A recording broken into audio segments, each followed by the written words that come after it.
तो आज हम लोग पढ़ने जा रहे हैं सिक्कल सेल डिजीज या सिक्कल सेल एनीमिया। आज हम लोग पढ़ने जा रहे हैं सिक्कल सेल डिजीज या सिक्कल सेल एनीमिया। तो सबसे पहले सिक्कल सेल डिजीज होता क्या है? सिक्कल सेल डिजीज जो है एक तरह का ग्रुप ऑफ डिसऑर्डर होता है, ब्लड ग्रुप का ग्रुप ऑफ डिसऑर्डर होता है जो कि टिपिकली इनहेरिटेड होता है, होता है और जो है हेमोजाइगस हेमोजाइगस टिपिकली इनहेरिटेड होता है।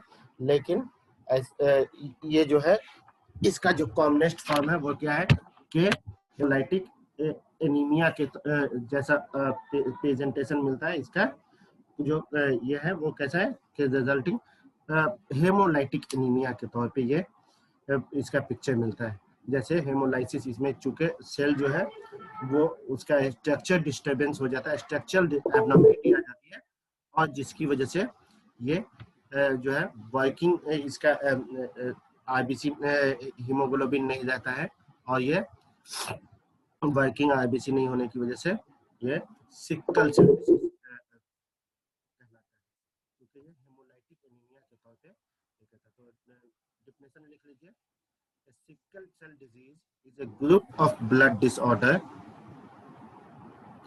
Sickle cell disease is a group of blood disorder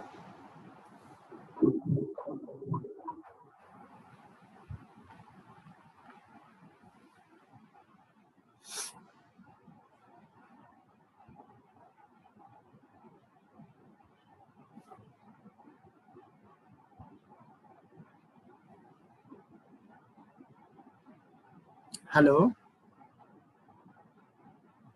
Yes, sir. the group of blood disorder typically inherited from a person to persons and parent,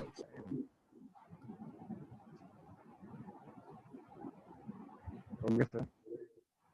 inherited from a person Sorry, sir. patients. The most common type of type is known as a the most common type as known sickle cell anemia.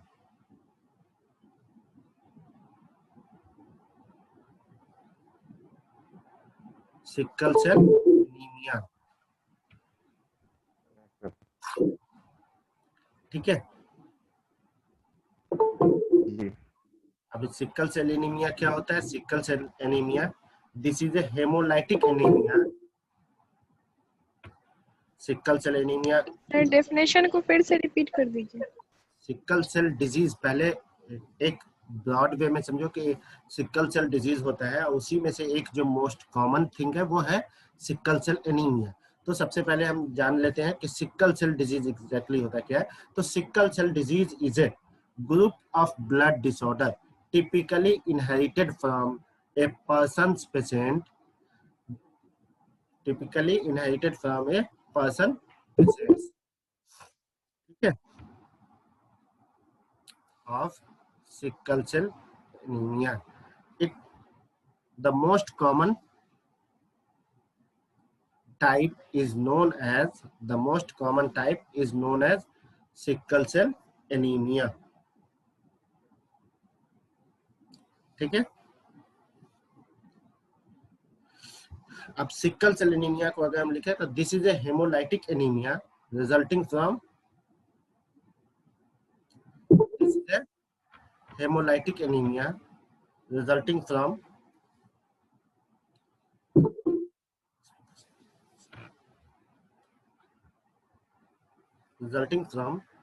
the homozygous inheritance of a gene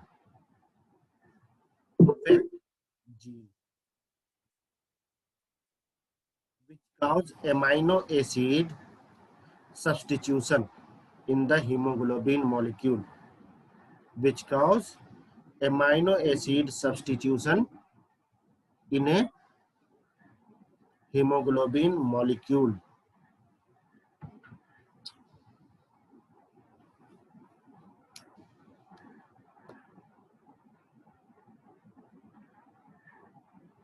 under bracket कर दो एक कि जो this is haemolytic sickle cell anaemia को वही this is a haemolytic anaemia वही कर रहा हूँ। This is a haemolytic anaemia resulting from the homozygous inheritance of a new gene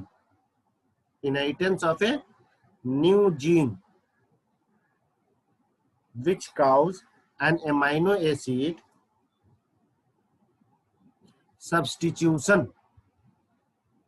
in the hemoglobin molecule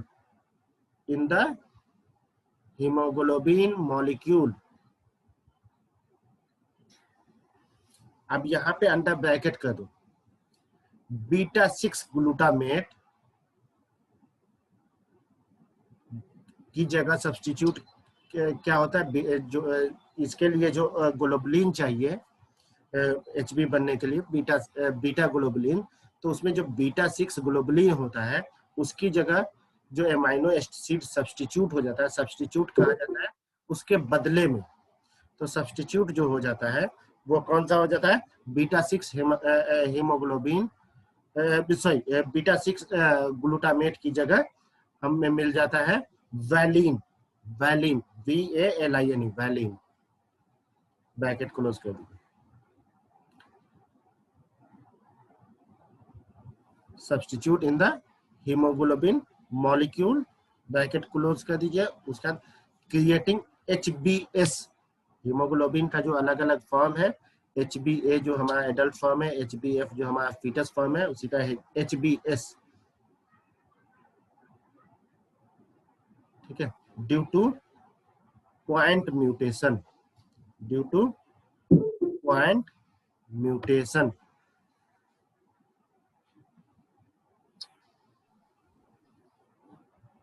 ठीक है।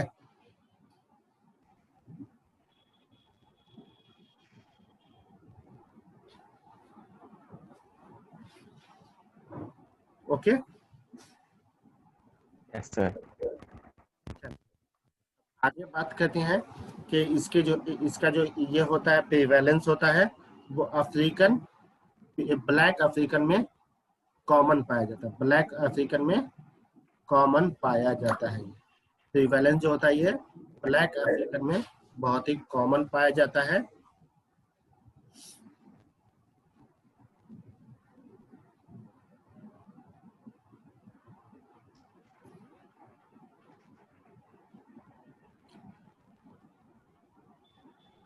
जो कि 2015 का जो डेटा है उसके अकॉर्डिंगली 4.4 मिलियन पीपल जो है सिकल सेल डिजीज से सफर कर रहा है।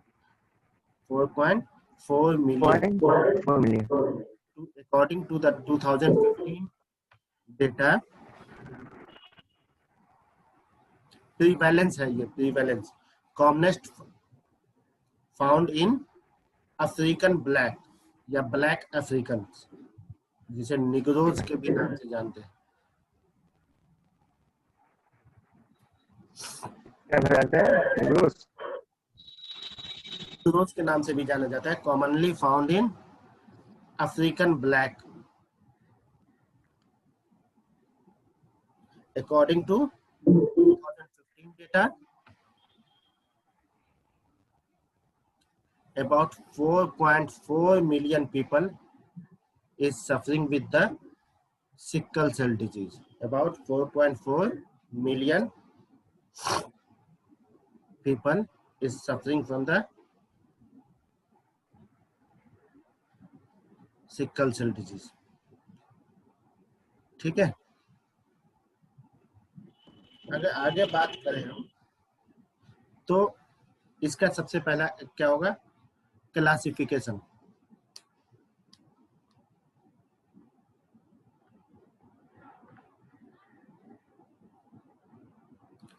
क्लासिफिकेशन में जो होमोजाइगोट होता है वो क्या कहता है, sickle cell anaemia. Number 1 homozygous zygote, ये सिकल सेल एनीमिया पैदा करेगा। दूसरा हेटेरोजाइगोट, ये सिकल सेल ट्रैट पैदा करेगा, ये सिकल सेल ट्रैट पैदा करेगा।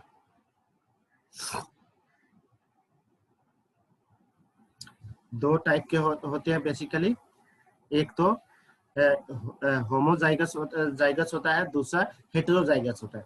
जो सिकल सेल एनीमिया सिर्फ पैदा करता है वो होमोजाइगस होता है। जो सिकल सेल पूरा डिजीज पैदा करता है, मल्टीपल डिजीज पैदा करता है, वो सिकल सेल ट्रैट कहा जाता है। ये हेटेरोजाइगस हुआ रहता है, ये हेटेरोजाइगस हुआ रहता है।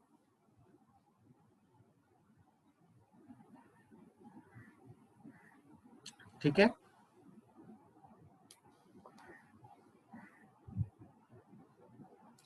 चूंकि ये एक जेनेटिक एबनॉर्मलिटी है, तो जेनेटिक एबनॉर्मलिटी इसका मेन काउज हो जाएगा। लेकिन इसके कुछ फैक्टर्स जो होंगे, अब अगर इसके हम काउज के ऊपर बात करें तो चूंकि ये एक जेनेटिकल एबनॉर्मलिटी है जिसमें क्रोमोसोम नंबर 11 डिस्टर्ब होता है, क्रोमोसोम नंबर 11 डिस्टर्ब होता है, जिसमें जो है क्रोमोसोम नंबर 11 का बीटा ग्लोबुलिन जीन जो होती है वो उसका म्यूटेशन हो जाता है। बीटा ग्लोबुलिन जीन जो होती है उसका म्यूटेशन हो जाता है। तो इसमें बेसिकली क्या है कि इस फैक्टर जो सिकलिंग को इंक्रीज करते हैं। तो सबसे पहले काउज लिख लीजिए। काउज जो होगा genetic disease which is caused by the chromosome number 11, chromosome number 11 beta globulin gene mutation, beta globulin gene mutation। ठीक है,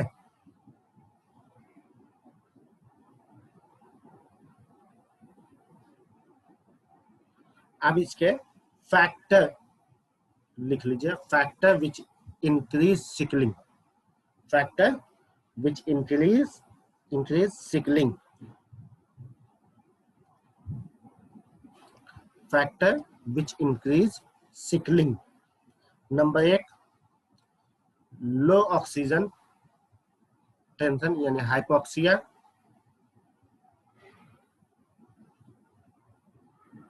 लो पीएच यानी एसिडोसिस, लो पीएच यानी एसिडोसिस,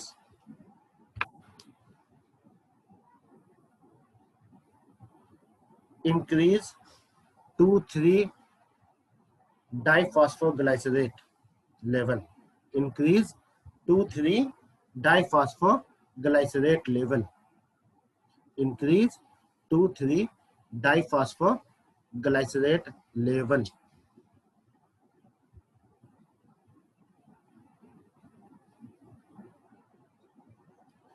चौथा डिहाइड्रेशन, डिहाइड्रेशन अंडर ब्रैकेट लिख लो, decrease RBC water content, decrease RBC water content. चौथा dehydration under bracket लिख लो, decrease RBC water content and or increase serum osmolarity, increase serum osmolarity, bracket close. फिर other क्या cause हो जाएगा? Fever, other क्या काउज हो जाएगा? फीवर। नेक्स्ट क्या काउज हो जाएगा इसमें? आपको sluggish blood flow, sluggish blood flow.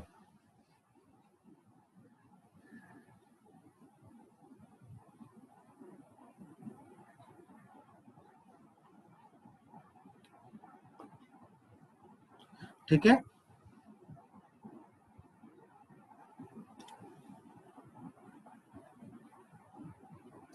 चलो अब इसका हम अगर पैथोजेनेसिस की बात करें तो पैथोजेनेसिस कैसे होता है?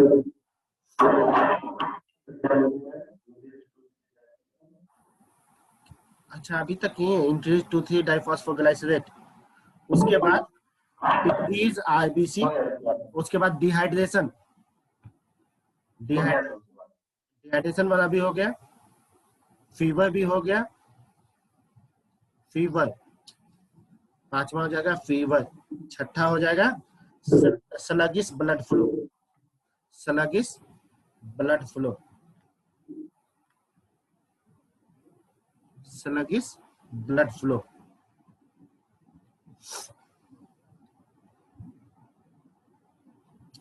ठीक है, तो ये जो है रिस्क फैक्टर है जो कि सिकलिंग को बढ़ाता है। अमूमनतः जो है बहुत सीवियर सिम्टम काउज नहीं करता है, अगर कोई रिस्क फैक्टर मौजूद नहीं है तो कोई ये सिम्टम काउज नहीं करता, लेकिन जैसे ही रिस्क फैक्टर इन्वॉल्व हो जाता है तो फिर सीवियर सिम्टम काउज करता है। अब इसके पैथोजेनेसिस को हम देख लेते हैं। पैथोजेनेसिस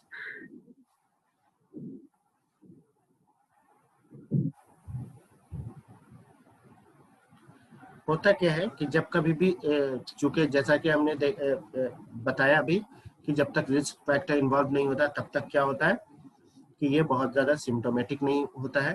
तो जैसे ही अगर कोई पर्सन डीऑक्सीजनेटेड स्टेट में चला जाता है, डीऑक्सीजनेटेड स्टेट में चला जाता है, या तो उसका ऑक्सीजन लेवल कम हो जाए या फिर पीएच लेवल उससे एसोसिएटेड, क्या है ऑक्सीजन से एसोसिएटेड जो है हमारा पीएच है, तो वो एसिडोसिस में चले जाए, या फिर आरबीसी में हमारा जो है वाटर लेवल कम हो जाए।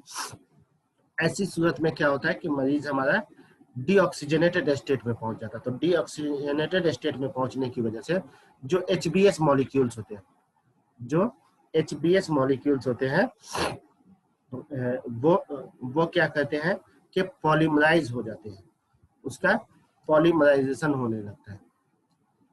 साजिद सिद्दीकी अपना शेयर करना बंद कीजिए।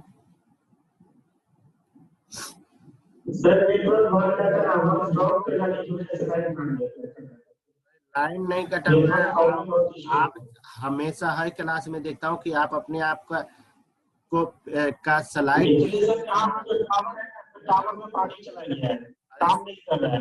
अभी ना मैं देख रहा हूँ कि आप स्लाइड प्रेजेंटेशन में क्यों डाल देते हैं, आप प्रेजेंटिंग क्यों करने लगते हैं।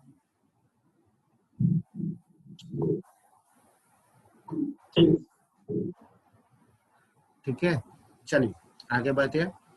तो क्या होता है कि डीऑक्सीजनेटेड स्टेट में पहुंचने पे वो पर्सन जो सिकल सेल डिजीज सफर कर रहा है, डीऑक्सीजनेटेड स्टेट डेवलप होता है।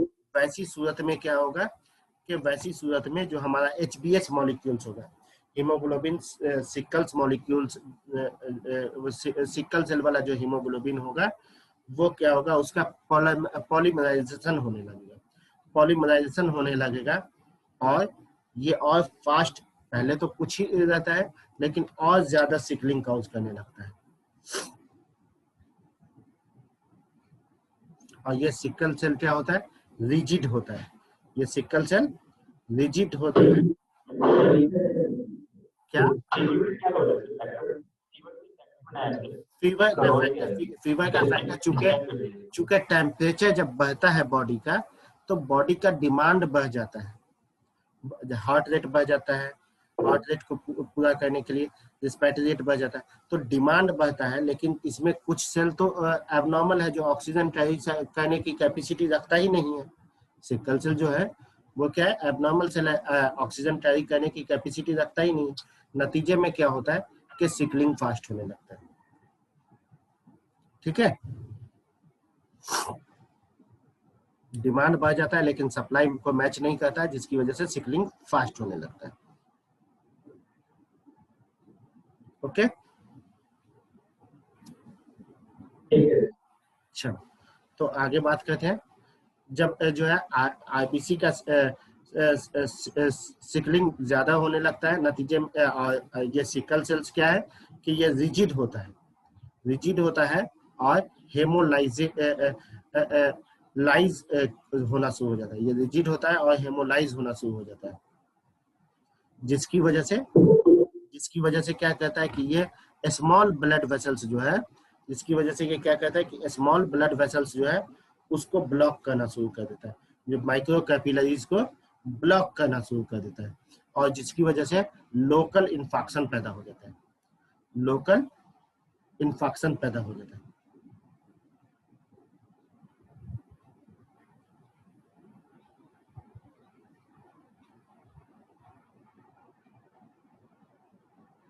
ठीक है, लोकल इन्फेक्शन पैदा करना शुरू कर देता है। फर्दर फर्दर क्या होता है कि ऑक्सीजनेटेड, एक मिनट, फर्दर क्या होता है कि ये डीऑक्सीजनेटेड हीमोग्लोबिन जो है 8:30 बजे तक हर कोई आता नहीं। चलो, तो फर्दर डीऑक्सीजनेटेड हीमोग्लोबिन जो है ये क्या कहता है कि पैरेलल फॉर्मिंग करने लगता है टेक्टोइड्स की, टेक्टोइड्स का पैरेलल फॉर्मिंग करने लगता है और ये क्या कहता है कि आरबीसी के में स्ट्रक्चर चेंजेस पैदा किया जाता है जो कि क्लासिकल सिकल से पैदा हो जाता है। तो इसकी वजह से ये इसके टेक्टोइड डेवलप होने की वजह से आरबीसी का स्ट्रक्चरल एब्नॉर्मलिटी पैदा हो जाता है। और ये सिकल सेल का जो है स्ट्रक्चर होता कैसा है, सिकल सेल का जो स्ट्रक्चर होता है वो हाफ मून शेप में यानी आर्च शेप में आ जाता है स्ट्रक्चर। नॉर्मली क्या होता है आरबीसी राउंड होता है, लेकिन इसमें क्या हो जाता है कि ये arch shape, half moon shape, या फिर आप ये कह ले कि जैसे माइक्रोस्कोप में देखेंगे तो हल्का मुड़ा हुआ जीरा जो होता है, जीरा हल्का मुड़ा हुआ वैसा दिखता है अमूमन।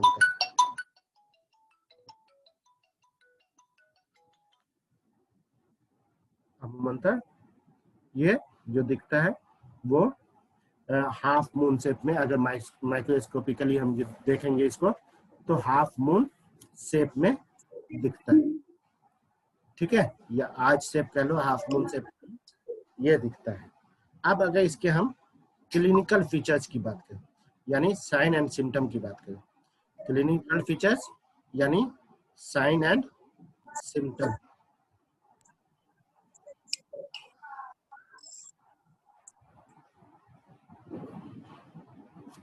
तो क्या क्या हो जाएगा। सबसे पहले एनीमिया होगा जो 6 to 8 ग्राम पर डीएल होगा। सबसे पहले एनीमिया होगा जो 6 to 8 ग्राम पर डीएल होगा। रेटिकुलोसाइट इंडेक्स जो इसका होगा वो 10 to 20% होगा। रेटिकुलोसाइट इंडेक्स जो होगा वो 10 to 20% होगा। जॉन्डिस होगा, चूंकि हेमोलाइसिस का आता है तो जॉन्डिस होगा। इसके अलावा माइक्रो कैपिलरीज ब्लॉकिंग करता है जिसकी वजह से हैंड और फुट में यानी पेरिफेरल एरिया में पेनफुल स्वेलिंग होगा, पेनफुल स्वेलिंग होगा।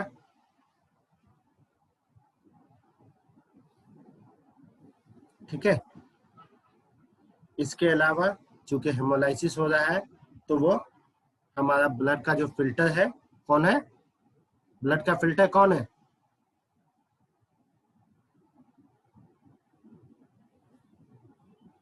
ब्लड का फिल्टर कौन है, अच्छा लीवर का किडनी। स्प्लीन। स्प्लीन क्या हो जाएगा, सॉरी। स्प्लीन क्या हो जाएगा, मेगाली हो जाएगा।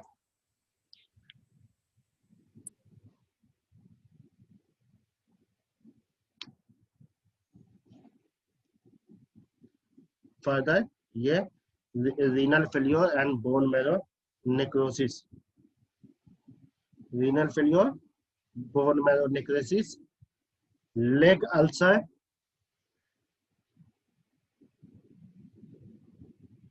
सॉरी बोन मैरो नेक्रोसिस कहते हैं, बोन नेक्रोसिस होता है ना, bone marrow, bone necrosis, leg ulcer, chronic infection and chronic infection के सारे प्रेजेंटेशन हमें मिलेंगे। ओके,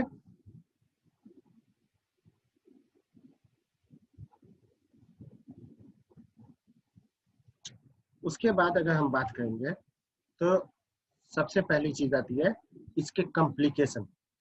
चूंकि पूरी तौर पे ट्रीटेबल कंडीशन तो है नहीं, तो इसकी कॉम्प्लिकेशन डेवलप होती है।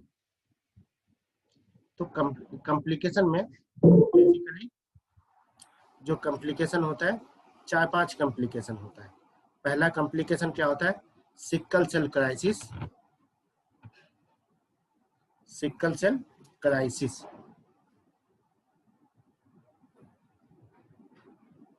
दूसरा vaso occlusive crisis. Vaso occlusive crisis. तीसरा splenic sequestration crisis. Sequestration crisis. जो लोग जूम पे हैं, अभी 4 मिनट में कटेगा, तो या तो चाहे तो जियो मीट पे आ जाएंगे या फिर गूगल मीट पे, या फिर 1-1.5 मिनट का टाइम देंगे, मैं वापस से इसको ये करूंगा, तो आप ज्वाइन कर सकते हैं। ठीक है? तो तीसरा स्प्लेनिक सिक्वेस्ट्रेशन क्राइसिस। तीसरा splenic sequestration crisis.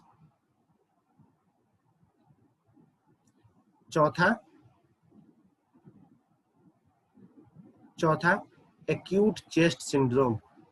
Acute chest syndrome. Sir third वाले को फिर से रिपीट करिएगा। Splenic sequestration crisis. Splenic sequestration crisis. Sir ये क्या होता है? सब बताऊंगा, 1 बाय 1 सब बताऊंगा। चौथा एक्यूट चेस्ट सिंड्रोम। पांचवा एप्लास्टिक क्राइसिस। एंड छठा हेमोलाइटिक क्राइसिस। छठा हेमोलाइटिक क्राइसिस। ठीक है। एक लास्ट ऑर्डर होता है, ऑर्डर में कुछ चीजें आती है, वो अल्सर वगैरह का, वो में तो छठा लिख लीजिए order.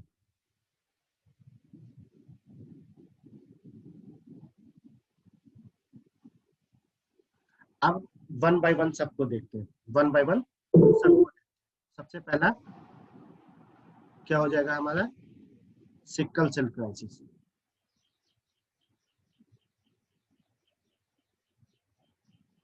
Sickle cell crisis also known as sickling crisis, also known as sickling crisis. Several independent acute condition, ये क्या होता है? सिकल सेल डिजीज का सेवरल इंडिपेंडेंट एक्यूट कंडीशन होता है।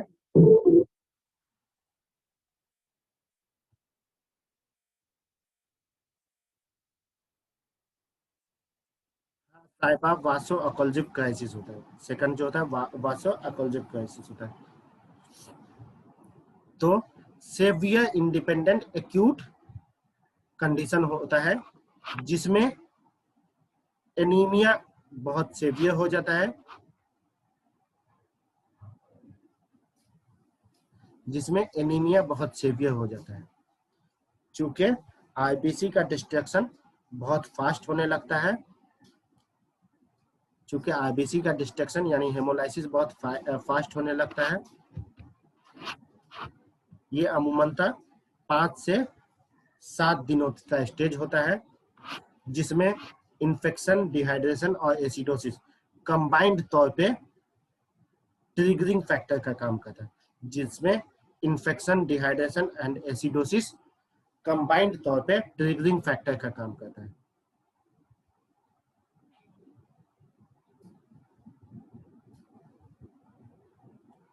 ठीक है। इसमें क्या होता है कि इन्फेक्शन, डिहाइड्रेशन और एसिडोसिस, लो पीएच, तीनों कंबाइंड तौर पे ट्रिगरिंग फैक्टर के तौर पे काम करते हैं। और ये तीनों जो है, इसका कोई प्री डिस्पोजिंग काउज पता नहीं चल पाता है। आइडेंटिफाई नहीं हो पाता है। No predisposing cause is identified. ये तीनों चीजों का प्रीडिस्पोजिंग काउज आइडेंटिफाई नहीं हो पाता है, क्योंकि ये सिकल सेल की वजह से होता है। इसलिए अदर कोई काउज, जैसे अब है कि सिकल सेल डिजीज है, फिर इन्फेक्शन क्यों हो गया भाई, इन्फेक्शन की